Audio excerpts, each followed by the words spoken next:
자, 그럼 24과 성령의 역사와 그리스도인의 삶에 대해서 같이 한번 보도록 하겠습니다. 학습 목표 1번 읽어보겠습니다. 성령을 거스리는 죄가 어떤 것인지 알게 한다. 2. 성령의 사역을 이해하고 받은 바 은사를 활용하게 한다. 자, 마태복음 12장 31절 읽어볼까요? 그러므로 내가 너희에게 이르노니 사람의 모든 죄와 해방은 사하심을 얻되 성령을 해방하는 것은 사하심을 얻지 못하겠고. 요한복음 14장 26절 읽어보겠습니다. 보혜사 곧 아버지께서 내 이름으로 보내실 성령 그가 너희에게 모든 것을 가르치시고 내가 너희에게 말한 모든 것을 생각나게 하시리라. 아멘. 자, 여러분, 성령의 역사를 이해하지 못하는 많은 그리스도인들이 무기력하고 결실 없는 생활로 불순종의 길을 걷고 있습니다. 당신이 참된 그리스도인이 되길 원하신다면 어떻게 해야 돼요? 성령의 역사가 당신의 삶에 어떤 영향을 주는지 알아야 된다라고 말씀하죠. 그러니까 성령께서 역사하시는 것이 내 삶에서 어떻게 이루어지고 있는지를 여러분들이 아셔야 된다는 거예요. 그러니까 성령께서 모든 것을 가르치시고 말한 모든 것을 생각나게 하시는 역할을 하신다라고 요한복음 14장 26절에 말씀하죠. 그러니까 성령께서 여러분들을 다 가르치실 뿐만 아니라 그때그때 말할 것도 생각나게 하시는 것도 성령의 역할이시다라고 말씀하고 있습니다. 자, 그러면 첫 번째, 성령께서 당신의 생활을 주관하고 계심을 어떻게 알 수 있습니까? 자, 보시면 어떤 그리스도인은 성령을 마치 어떤 황홀한 경지에 이르는 것으로 기대하면서 잘못 알고 있습니다. 성령은 당신의 삶에 기쁨이 충만하고 주님과의 교제가 계속되어지기를 원하십니다. 기도, 전도, 말씀의 실천을 알면서도 행하지 못하는 것은 성령의 충만한 능력을 받지 못했기 때문입니다.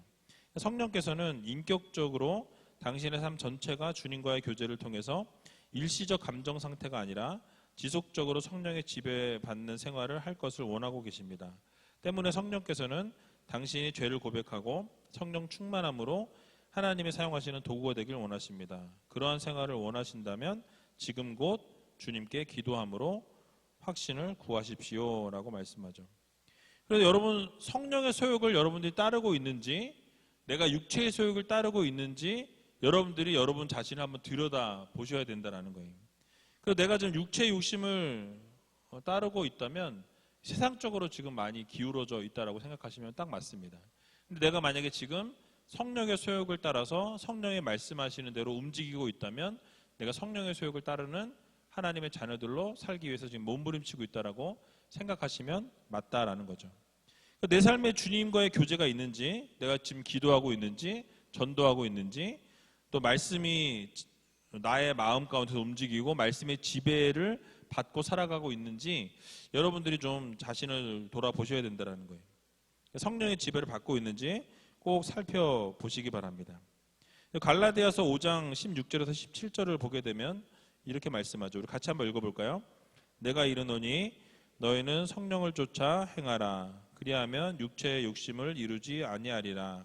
육체의 소욕은 성령을 거스리고 성령의 소욕은 육체를 거스리나니 이 둘이 서로 대적하므로 너희의 원하는 것을 하지 못하게 하려 함이니라. 아멘. 그러니까 여러분들이 지금 성령의 소욕을 따라 살고 있는지 육체의 소욕을 따라 살고 있는지 누가 제일 잘 알아요? 하나님이 당연히 잘 아시고 여러분이 제일 잘 안다는 거예요.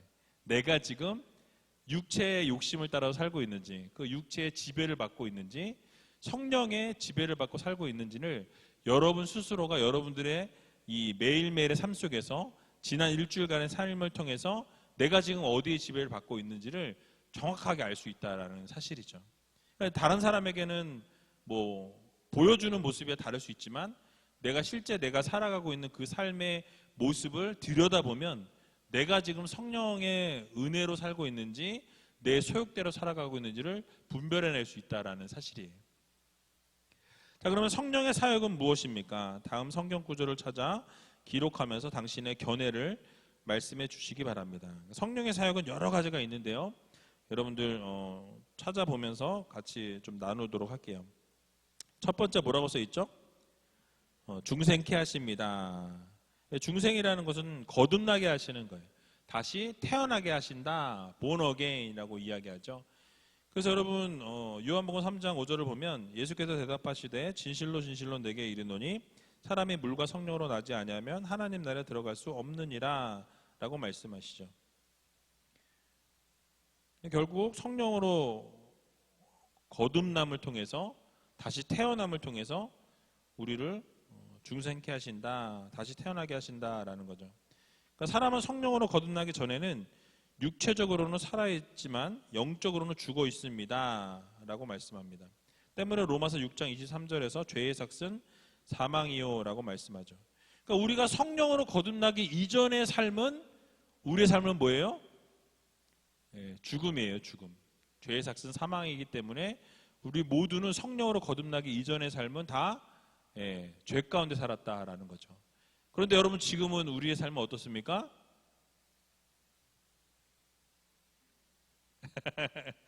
뭐 똑같다고요? 우리의 지금 삶은 성령의 지배를 받는 삶을 살아가고 있다는 거예요.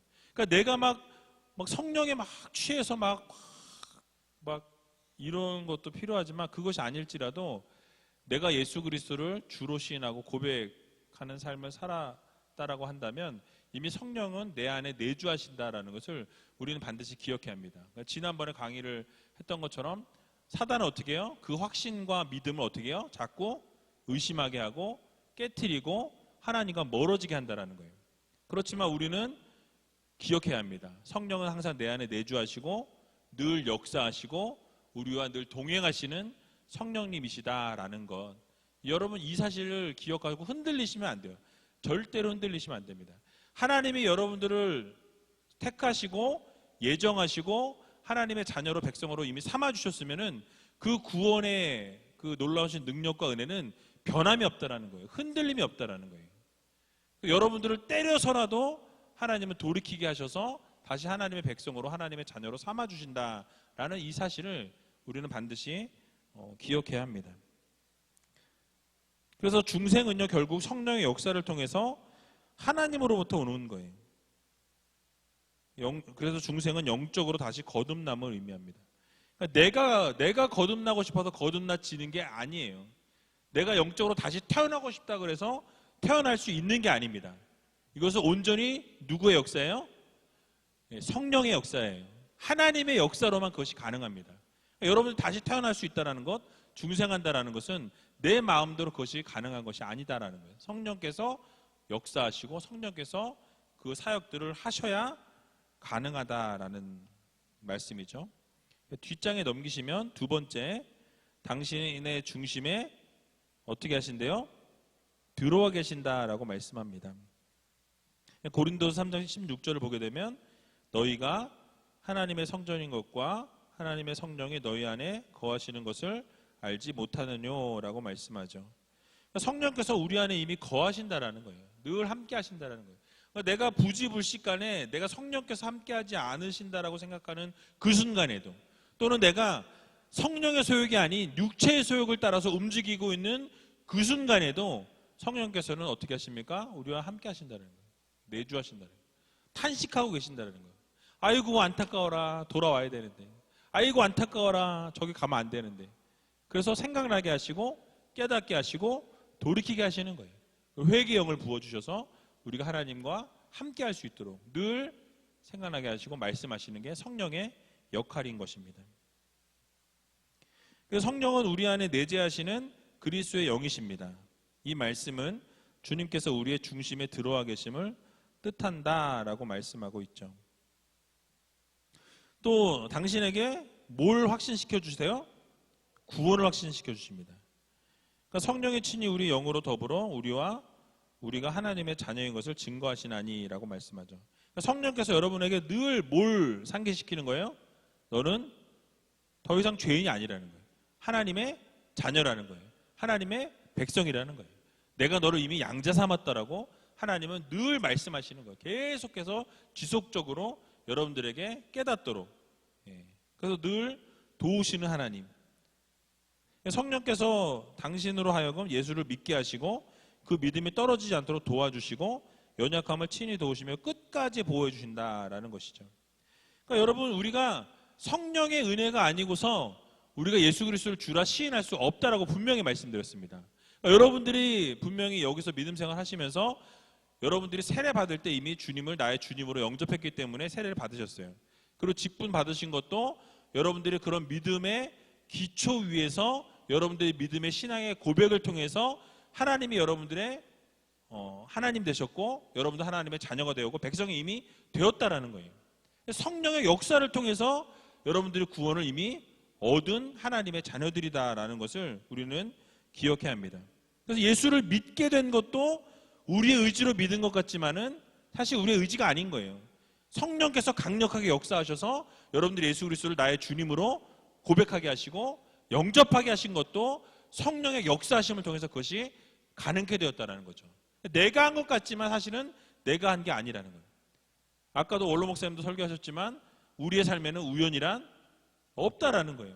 모든 것이 다 하나님의 계획과 섭리에 따라서 움직여지고 그것을 통해서 하나님이 영광 받으시고 결국 하나님께서 모든 것을 주관하시고 다스리시는 전능하신 하나님이시라는 거예요. 그러니까 여러분 이 사실을 꼭 기억하셔서 날마다 성령께서는 우리를 예수를 믿게 하시고 그 믿음이 떨어지지 않도록 도와주시고 연약함을 늘 도와주시며 끝까지 보호하시는 성령님이시다라는 것 기억하셨으면 좋겠습니다. 그 외에도 성령의 사역은 너무나 많아요. 창조 사역, 하나님께서 성부 하나님이 창조를 하셨지만 그 하나님께서 창조하실 그때에 하나님의 신이 운행하신다라고 창세기 1장에 나와 있죠. 성령께서 그 가운데서 운행하셨어요. 그리고 인간을 창조하실 때 우리가 우리 형상대로 우리의 모양을 따라 뭘 만들어요? 사람을 만들자라고 말씀하죠. 그때 우리라는 건 뭐예요?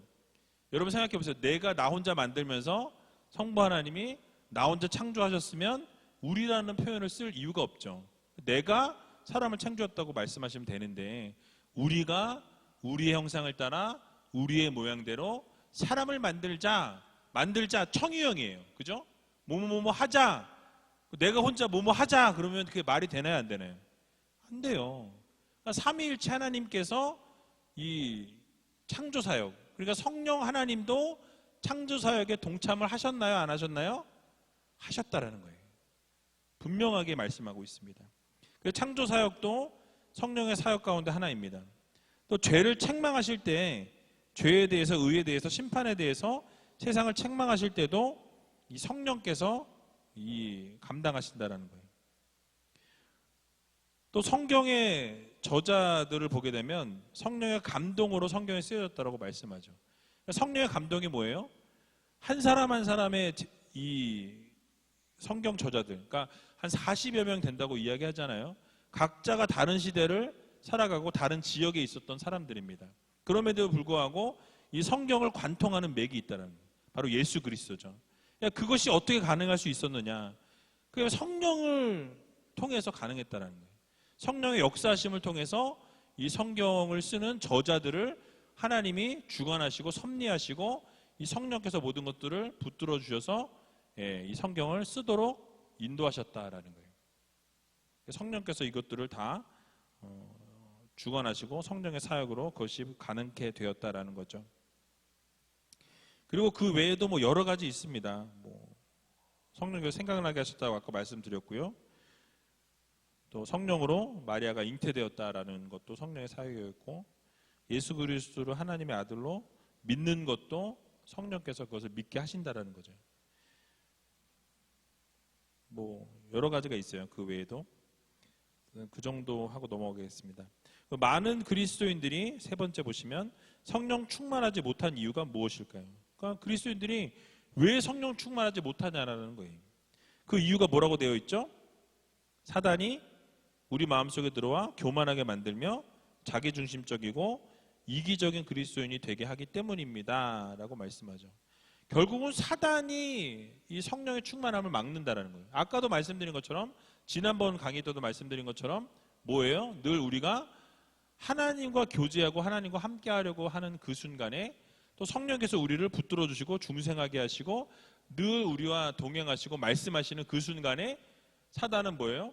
우리의 마음 가운데 찾아와서 거짓말을 심는다는 거예요. 죄책감을 심어준다는 거예요. 그렇지 않아. 하나님이 너 같은 거를 뭐 이런 식으로. 근데 오늘 아까 오후 예배 때 설교가 뭐였습니까? 여러분들의 머리털럭 하나까지도 세신 바 되신 하나님. 참새 한 마리도 하나님의 허락이 없이는 떨어지지 않는데 하물며 하나님이 사랑하신다라고 하시는 여러분들을 그냥 두시겠냐라는 거예요. 그렇지 않다라는 거죠. 그러니까 하나님께서는 날마다 여러분들을 돌보시고 함께 하시고 늘 인도하시는 하나님이시다라는 거죠. 그런데 사단은 뭐예요? 속인다라는 거예요. 그렇지 않아. 너는 죄졌잖아. 너는 하나님이 기뻐하지 않는 일들을 행했잖아. 너는 하나님과 멀어졌잖아. 이런 이야기를 계속 마음 가운데 심어주고, 그래서 어떻게 하나님과 어떻게든 떨어지게 하고 멀어지게 하는 것이 사단의 역할인 것입니다. 교만하게 하고요, 자기 중심적으로 생각하게 만드는 것이 사단의 역할이에요. 그래서 성령 충만하지 못하게 된다는 거죠. 그래서 이렇게 되면 결국 그리스도인과 비그리스도인을 구별할 수 없는 비극이 일어나게 됩니다. 갈라디아서 5장 16절에서 26절 읽어주시겠습니까? 쭉 읽어보셨죠? 거기 보면은 그 음행에 대해서 뭐 더러운 거, 호색, 우상숭배, 술수, 원수 맺는 거, 분쟁, 시기, 분냄, 쭉 죄의 것들에 대한 부분들을 쭉 다루고 있어요. 그러니까 많은 그리스도인들이 성령 충만하지 못한 이유는 이 세상과 짝하여 자기의 죄를 고백하지 않을 뿐만 아니라 죄 아래 지배되어 죄를 키우고 있기 때문입니다. 그것은 그 죄가 당신에게 순간적으로 만족감과 이익을 주기 때문입니다 라고 말씀하죠. 그러니까 육체의 소욕을 따라서 살다 보면 성령 충만할래야 충만할 수 없습니다. 여러분 그런 방법이 있으면 저도 좀 알려주세요. 여러분 세상에서 즐기고 먹고 놀고 내가 원하는 거 다 하고 내가 하고 싶은 거 다 하고 내가 원하는 대로 다 사는데 성령 충만할 수 있다. 저도 배우고 싶어요. 만약에 여러분들이 그것을 다 누리고 내가 원하는 대로 다 하면서 나는 성령의 충만함으로 늘 살아간다. 저도 그러고 싶어요. 근데 그럴 수가 없어요. 절대 그럴 수 없습니다. 왜냐하면 하나님의 영역과 이 세상의 영역은 분명히 나눠져 있기 때문에 그렇습니다. 내 세상을 사랑하면 성령과는 멀어질 수밖에 없어요. 성령 충만할 수가 없습니다. 절대로 불가능해요. 여러분들 성령이 충만하면 세상과 함께 할 수 없어요. 맞질 않아요. 영이 맞질 않는 거예요. 그러니까 여러분 이것을 분명히 기억하셔서 내가 지금 성령 충만한 삶을 살아가고 있는가 어떻게 알 수 있어요? 내가 지금 세상과 가까이 하고 있는가 아닌가를 분별해 보면 내가 성령 충만한지 아닌지를 알 수 있어요. 내가 성령 충만하게 되면 세상과 가까이 하고 있는가, 그러니까 여러분들 세상에서 즐거운가, 세상 것을 바라보면서 행복한가, 막 이런 것을 분별해 보게 되면 내가 성령 충만한지 아닌지를 깨달을 수 있다라는 사실입니다. 자, 그럼 네 번째 보시게 되면 성령을 거스르는 죄란 무엇입니까? 자, 이 3번하고 연결이 되어지는데요. 첫 번째 보시면 뭐라고 말씀하죠? 교만함으로 성령을 모독할 때입니다 라고 말씀합니다. 여러분 히브리서 10장 29절에 보게 되면 뭐라고 말씀합니까? 같이 읽어보겠습니다. 하물며 하나님 아들을 밟고 자기를 거룩하게 한 언약의 피를 부정한 것으로 여기고 은혜의 성령을 욕되게 하는 자의 당연히 받을 형벌이 얼마나 더 중하겠느냐 너희는 생각하라. 제가 써놓고도 글씨를 못 읽고 있어요. 얼마나 그지같이 썼는지. 그러니까 여러분 성령을 욕되게 하는 자는 형벌이 얼마나 중하겠냐는 거예요. 당연히 형벌을 받을 수밖에 없다라는 것이죠. 성령을 거스르는 죄가 성령을 모독하는 것, 교만함으로 라고 말씀하고 있습니다. 그래서 인간이 성령의 역사를 받아들이기를 거부하거나 믿지 아니할 때 성령을 모독하게 된다라고 말씀합니다. 또 마태복음 12장 31절 32절을 읽어주시기 바랍니다. 같이 한번 읽어볼까요? 그러므로 내가 너희에게 이르노니 사람의 모든 죄와 회방은 사하심을 얻되 성령을 회방하는 것은 사하심을 얻지 못하겠고 또 누구든지 말로 인자를 거역하면 사하심을 얻되 누구든지 말로 성령을 거역하면 이 세상과 오는 세상에도 사하심을 얻지 못하리라. 아멘. 여러분 여기 보면 좀 이해가 안 되는 부분이 있어요. 그러니까 모든 죄와 회방은 사하심을 얻을 수 있대요. 근데 어떤 죄? 성령을 회방하는 죄는 사하심을 얻지 못한다라고 말씀하죠. 그리고 인자, 예수 그리스도죠. 예수 그리스도를 거역하면 그래도 사하심을 얻을 수 있다라고 말씀하고 있습니다.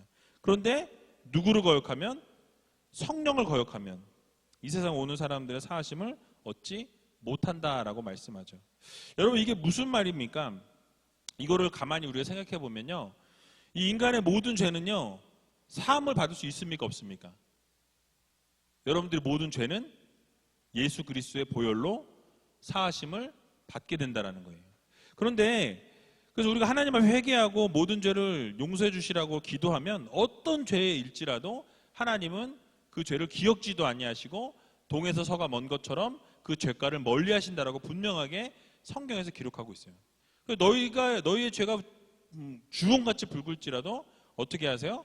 양털같이 희게 하신다라고 분명하게 약속해 주셨다라는 거죠. 그러니까 예수 그리스도의 십자가의 보혈로 모든 죄를 속죄할 수 있다라는 거죠. 그래서 인자를 거역한 죄까지도 사해 주신다라고 말씀하고 있습니다. 그래서 여러분 생각해 보세요. 바울이 어땠어요? 예수 그리스도를 회방했어요. 그죠? 예수 그리스도를 믿는 자들 핍박했고 옥에 가뒀고 죽였다라는 거죠. 그런데도 어떻게 합니까? 용서를 받았어요, 못 받았어요? 받았어요. 용서를 받았습니다. 그런데 성령을 회방하는 자는 용서를 받지 못한다라고 말씀해요. 여러분, 이것은 뭐냐면요, 결국 마음이 강박해지게 되면 여러분 회개를 할 수 있습니까, 없습니까? 없어요. 그러니까 내가 성령을 거스리면, 성령이 하시는 일을 회방하면 내가 회개하고 싶어도 회개할 수 있을까, 없을까요? 성령이 마음을 주셔 회개를 할 수 있는데 성령을 회방하니까 우리가 회개를 할 수 없다라는 거예요. 회개하지 못하면 용서받을 수 있어요, 없어요? 없어요. 이게 무슨 말인지 이해 좀 되세요? 그런 차원에서 이런 말씀을 하고 있는 것입니다. 그러니까 회개하지 못하니까 죄사함을 얻을 수가 없는 거예요.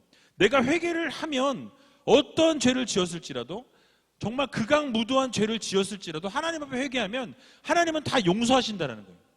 그런데 성령의 회방죄, 그러니까 성령께서 움직이셔서 그 마음을 주시고 회개의 영을 부어주시려고 하는데 그 성령을 회방하는 거예요. 성령이 사역하지 못하게 교만하여져서 성령의 역사하심을, 인도하심을 따르지 않는 그런 사람들 어떻게 해요? 성령께서 회개의 영을 부어주시려고 해도 그걸 받을 수 없다라는 거죠. 그러면 회개하지 못하면 죄 용서함을 받을 수 있어요, 없어요? 없다라는 것을 말씀하고 있는 것입니다. 그래서 성령의 해방죄는 용서받지 못한다라고 말씀하고 있어요. 회개하지 못하니까 죄사함을 받을 수 없다라는 것이죠. 성령 해방죄는 결국 예수 그리스도를 생명의 구주로 믿을 수 없고요. 그러다 보니까 구원을 받을 수 없다라는 결론에 이르게 됩니다. 추우세요? 추우시면 에어컨 끄셔도 괜찮아요. 혹시 추우시면, 저는 괜찮은데 추우시면. 자, 그러면 여러분 두 번째 보시면 불순종으로 성령을 근심케 할 때입니다. 여러분들 성령을 거스르는 죄는 불순종, 오늘 설교도 불순종에 대해서 말씀드렸죠. 그러니까 불순종을 하게 되면 성령을 근심하게 한다라고 말씀하고 있습니다. 그래서 이사야 63장 9절에서 10절 같이 한번 읽어볼까요? 그들은 모든 환난에 동참하사 자기 앞에 사자로 그들을 구원하시며 그 사랑과 그 긍휼로 그들을 구속하시고 옛적 모든 날에 그들을 드시며 앉으셨으나 그들이 반역하여 주의 성신을 근심케 하였으므로 그가 돌이켜 그들의 대적이 되사 친히 그들을 치셨더니 라고 말씀합니다. 성신을 근심하게 하면 결국 그들의 대적이 되신다라고 말씀하고 있죠. 성령의 경고를 끝까지 무시하고 불순종하게 되면 그게 성령을 근심하게 하는 것이고, 성령을 근심하게 하면 결국 대적이 되셔서 그들을 치신다라고 분명하게 말씀하고 있습니다. 자, 그럼 세 번째 보시면 불신앙으로 성령을 거스를 때입니다 라고 말씀하죠. 그러니까 불순종뿐만 아니라 불신앙, 믿지 않는 거예요. 믿지 않게 되면 성령을 거스를 수밖에 없습니다. 그러니까 사도행전 7장 51절 읽어볼까요? 목이 곧고 마음과 귀에 할례를 받지 못한 사람들아, 너희가 항상 성령을 거스려 너희 조상과 같이 너희도 하는구나 라고 말씀합니다. 그러니까 믿지 않고 목이 곧고 교만하고 마음과 귀의 할례를 받지 못한 그런 사람들은 항상 성령을 거스린다라는 것이죠. 그러니까 불신앙 믿지 않으면 성령을 거스를 수 있다라는 거고요. 네 번째 보시면 성령을 회방하는 죄는 사함 받지 못합니다. 아까 말씀드린 부분입니다. 다섯 번째 보시면 성령의 은사란 무엇을 말하는 것입니까? 자, 은사란 성령께서 그 뜻대로 각 사람에게 적합하게 나눠주시는 것으로서 그 목적은 그리스도의 몸된 교회를 위해 유익되게 봉사함으로 하나님께 영광을 돌리는 데 있습니다. 앞에 있는 것하고 아까 앞에 23과인가요? 23과하고 겹치는 부분이에요. 은사는 사용하고 계속 향상시켜 나가야 합니다. 디모데후서 1장 6절을 읽어보시기 바랍니다. 읽어볼까요? 그러므로 내가 나의 안수함으로 내 속에 있는 하나님의 은사를 다시 부릴 듯하게 하기 위하여 너로 생각나게 하노니. 그러니까 안수를 통해서 은사가 다시 부릴 듯 일어나게 되어진다라는 거예요. 그래서 모든 그리스도인들은 자신이 하나님으로부터 받은 은사가 무엇인지 찾아서 사용해야만 합니다. 다음 성경 구절을 찾아 읽고 기록해 주시기 바랍니다. 고린도전서 12장 31절 너희는 더욱 큰 은사를 사모하라. 내가 또한 제일 좋은 길을 너희에게 보이리라. 아멘. 그러니까 여러분들 은사를 사모하고 사랑하고 그 은사를 여러분들이 하나님 앞에 구하면 하나님은 반드시 그 은사를 주신다라는 거예요. 그래서 여러분 그 알파에 가서 새 가족들이 잘 모르잖아요. 그죠? 믿음 생활 한 지 얼마 되지도 않으셨고. 그런데 그분들 가운데 이 방언의 은사를 달라고 기도하셔서 거기 그 자리에서 방언을 받으신 분들이 꽤 많이 있어요. 그래서 본인이 뭘 말하고 있는지도 본인이 모르지만 은사를 그 안수할 때 갑자기 방언을 받아서 방언이 터지는 경우를 많이 봤어요. 그리고 오셔가지고 목사님 저 방언 받았어요 라고 얘기하신 분들이 되게 많이 있어요. 그래서 여러분 그런 것들이 성령께서 주시는 은사라는 거죠. 그러니까 은사를 사모하면 하나님이 제일 좋은 것으로 채우신다라는 것 여러분들이 꼭 기억하셨으면 좋겠습니다. 자, 그럼 대화의 시간 보시면 1번 성령의 열매 맺는 생활은 어떤 것일까요? 여러분 어떤 것입니까? 오직 성령의 열매를 생각해 보면 사랑과 희락과 화평과 오래 참음과 자비와 양성과 충성과 온유와 절제니 이 같은 것을 금지할 법이 없다라고 말씀하죠. 이런 성령의 열매 맺는 생활은요, 우리의 삶 가운데 뭐 말씀 생활을 한다든지, 뭐 기도 생활을 한다든지, 우리의 삶 가운데 늘 뭐 봉사를 한다든지, 뭐 사랑하고 겸손하고 감사를 한다든지, 뭐 이런 여러 가지 믿음 생활 가운데 이런 생활을 하다 보면 이 갈라디아서에 나오는 이 성령의 9가지 열매들을 우리가 맺게 된다라는 것이죠. 결국 여러분들이 이 성령의 열매 맺는 생활을 하기 위해서 하나님이 기뻐하시는 믿음 생활을 해야 된다라는 거예요. 그리고 즐거운 믿음 생활을 해야지 아까 말씀드린 것처럼 봉사하는 데도 있어서 행복하게 봉사하고 즐겁게 해야지 여러분들에게 하나님께서 좋은 것을 채워주신다라는 것 기억하셨으면 좋겠습니다. 당신이 성령 충만하지 못한 이유는 무엇입니까? 이건 아까 전에도 쭉 말씀을 드렸는데 뭐 세상의 유혹에 빠질 때가 많아서 또는 육신이 연약해서 뭐 회개하지 않아서 또 믿음이 흔들릴 때가 많아서 또는 거듭난 새로운 체험이 없어서 기도를 하지 않아서 뭐 말씀을 믿지 못해서 뭐 여러 가지가 있겠죠. 이 성령 충만하지 못한 이유. 아까 제일 중요했던 것은 사단이 우리의 마음을 다 막아서 사단이 역사함을 통해서 교만하게 되고 자기중심적으로 바뀌고 결국 하나님이 기뻐하시지 않는 모습으로 서다 보니까 성령 충만할 수 없다라는 것이죠. 다음 성령의 은사에는 어떤 것이 있습니까? 세 번째 보시면 뭐 아까 앞에 있는 것들 쭉 갖다 붙이시면 돼요. 뭐 예언, 뭐 섬기는 거, 가르치는 거, 권위하는 거, 구제, 다스리는 일, 긍휼을 베푸는 일, 지혜 말씀, 지식의 말씀, 믿음, 병 고치는 은사, 능력 행함, 예언함, 영분별, 각종 방언, 통역, 사도 선지자, 교사, 예, 뭐 복음 전하는 자, 목사, 능력 병고치는 은사, 돕는 것, 다스리는 것, 방언. 여러 가지가 여기 구절에 있는 것을 쭉 찾아서 쓰시면 되겠습니다. 여러 가지 은사들이 있는데 여러분 꼭 은사에 대해서 좀 같이 나누셨으면 좋겠어요. 내가 받은 은사, 그리고 가지고 있는 은사, 그리고 내가 받고 싶은 은사, 이런 부분들이 있으면 같이 나누시면 좋겠고요. 아까 늦게 오신 분들이 있어서 다시 한번 말씀드리는데요. 다음 주가 이제 종강입니다. 다음 주 종강하고요. 그리고 그 다음 주 7월 둘째 주죠. 12일 날 쫑파티. 쫑파티라고 하면 웃긴가요? 예, 어쨌든 종강 파티. 종강 파티를 같이 여기 산에서 고기를 구워 먹기로 했어요. 그래서 여러분들이 우리 원장로님이 또 헌신해 주신다니까 여러분 한 분도 빠지지 마시고 미리 달력에다 마킹을 하시기 바랍니다. 그래서 7월 12일 날 고기 구워 먹습니다. 아 너무 좋네요. 그러면 각 조별로 여러분 나누시고 5시 반에